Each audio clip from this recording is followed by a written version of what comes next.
नमस्कार बंधुरा आमी सीमा चले एसेছি আমার আরেকটা ব্লগ নিয়ে। আমার সহচরী চ্যানেলে সবাইকে স্বাগত জানাই। আশা করি সকলেই ভালো আছেন, আমরাও ভালো আছি। আগের কতগুলো ভিডিওতে আমি দেখেছি আমার হাজব্যান্ড ডেনমার্কে যাওয়ার জন্য প্রস্তুতি নিচ্ছে। এর জন্য আমি আগের একটা ভিডিওতে দেখিয়েছি আমরা গ্লাভস কিনতে ডেকাথেলনে গেছিলাম। আমার স্বামী অফিসিয়াল ট্যুরের জন্য ডেনমার্কে গেছে। আজকের ভিডিওতে ওরই তোলা ডেনমার্কের ছবিগুলোকে আমি দেখাবো। আমি জানি অনেকেই আছেন আমাদের মধ্যে যারা এখনো পর্যন্ত ডেনমার্ক বা ইউরোপের কোনো দেশে গিয়েও পৌঁছাতে পারেননি। সেই জন্য আমার স্বামী কাজের ফাঁকে যে ছবিগুলো তুলতে পেরেছে, ভিডিওগুলো করতে পেরেছে, সেই ভিডিওরই কিছু অংশ এডিটিং করে আমি এই ভিডিওটার মধ্যে দিয়ে দিলাম।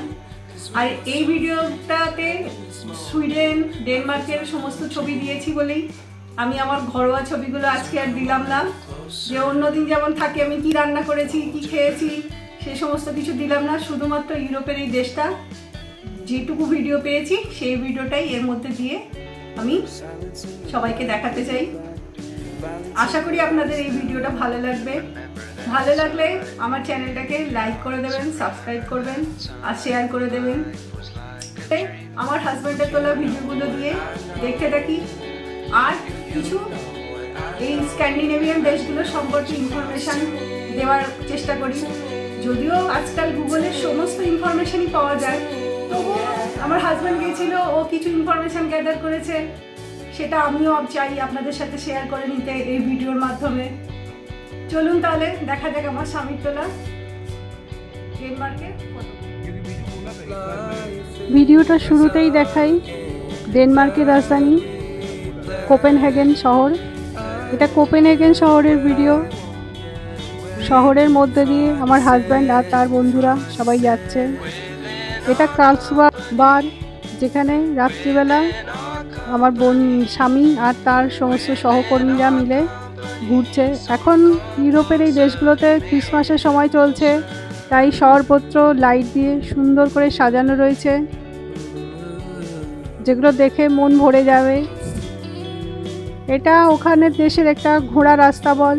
ও দেশের মানুষরা খুব বেশি ঘোড়া পোষে, সেই ঘোড়াগুলোরই আস্তাবলের ছবি রয়েছে। এখানে চাইলে এই ঘোড়াগুলোকে খড় খাওয়ানো যায়, তাদের গায়ে হাত বোলানো যায়। ঘোড়ার আস্তাবল থেকে বেরিয়ে এবার এসে গেছে বাইরে। এই দেশটা বাল্টিক সাগরের ধারে অবস্থিত। এই দেশটার এই যে জায়গাটা দেখতে পাচ্ছেন, এটা কোনো নদী না, এগুলো বাল্টিক সাগরের থেকে কেটে দেওয়া ক্যানেল। এই ক্যানেলের মারফত শহরগুলোর মধ্যে জল সরবরাহের ব্যবস্থা করা হয়। এই দেশগুলো সম্পর্কে বলার কিছু বেশি নেই, শুধুমাত্র ছবিগুলো দেখুন আর আনন্দ উপভোগ করুন। এটা একটা ওই ক্যানেলের ওপরেই ব্রিজ, যেটা দিয়ে রাস্তার এপার ওপার করা যাচ্ছে। এ দেশটার বাড়িগুলো সমস্তই বেশিরভাগই 300-400 বছরের পুরানো মধ্যযুগের স্থাপত্য। দেখতে চাইলে এই শহরগুলো দেখার মতো। দেখতে একই রকমের সমস্ত ঘর বাড়িগুলো, সুন্দর করে বানানো।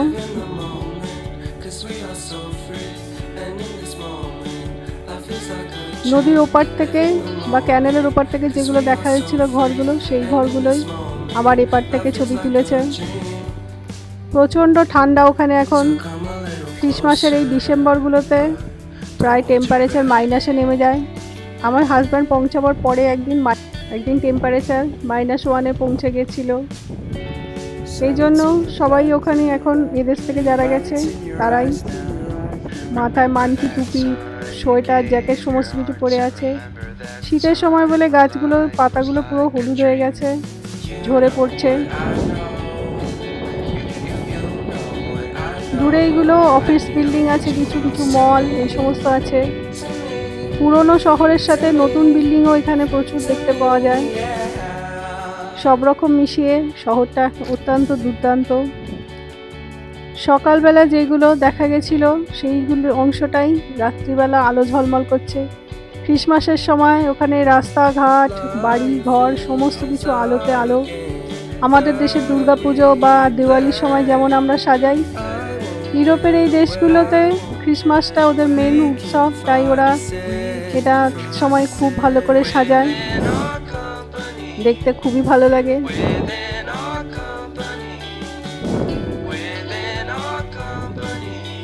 এখানে রাত্রিবেলা আমার হাজব্যান্ডরা রাস্তায় বেরিয়েছে কিছু খাওয়া দাওয়া করার জন্য।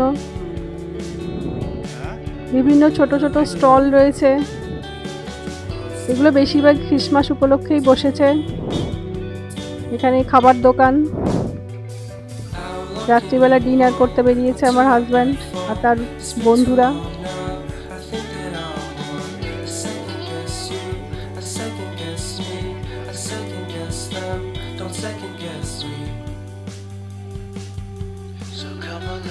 এই ভিডিওটাতে বেশি কিছু বলার নেই, শুধুমাত্র ছবিগুলো দেখার মতো। প্রচণ্ড ঠান্ডায় শরীর গরম রাখতে মাঝে মাঝে কফিও খেতে হচ্ছে, আর তার সাথে হার্ড ড্রিঙ্কসও চলছে, সিগারেট সমস্ত কিছুই।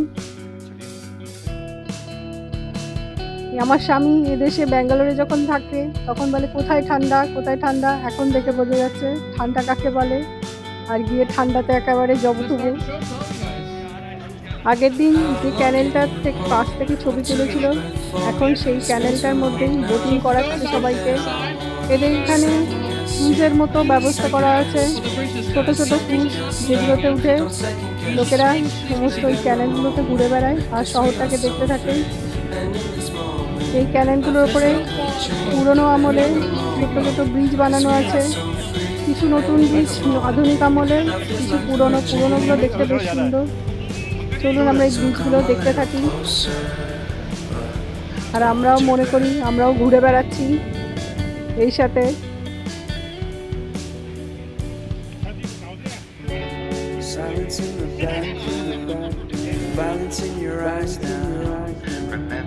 এখানে যে গাইড ব্যক্তিটা রয়েছে সে বলে বলে দিচ্ছে কোন স্থাপত্যটা কোন সময় বানানো হয়েছে, বিল্ডিংটা কখন বানানো হয়েছে, ব্রিজটা কখন বানানো হয়েছে।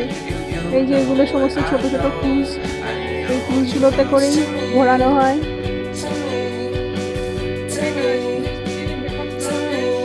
এই ব্রিজগুলো খুব একটা উঁচু নয়, তাই যারা দাঁড়িয়ে দাঁড়িয়ে ছবি তুলছে সবাইকে বলছে বসো বসো, নয়তো লেগে যেতে পারে মাথায়। এগুলো পুরনো আমলের ব্রিজ, পরিষ্কার বোঝা যায় এদের এই শিল্পকলাগুলো দেখলে। বাইরের দেশের এরা এদের পুরনো শিল্পকলাগুলোকে ধরে রেখেছে, খুবই ভালো লাগে দেখতে। আমাদের দেশের অধিকাংশ জিনিসই নষ্ট হয়ে গেছে।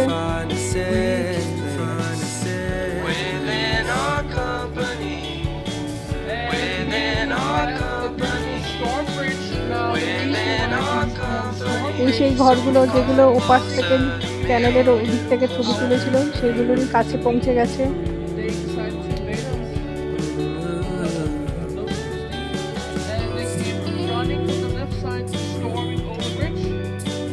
গাছগুলোতে সমস্ত পাতা ঝরে গিয়ে একেবারে ন্যাড়া ন্যাড়া হয়ে রয়েছে। আকাশটাও বেশ মেঘলা।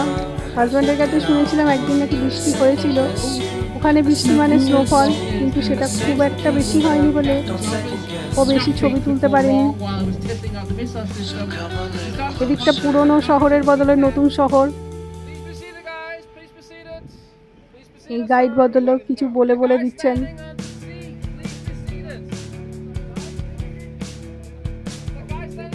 এই নৌকায় করে ক্রুজে ঘুরতে ঘুরতে চলুন আজকের মতো ভিডিওটা শেষ করি। এটা ডেনমার্কের ভিডিও, নেক্সট এপিসোডে আমি সুইডেনের ভিডিও নিয়ে আসছি।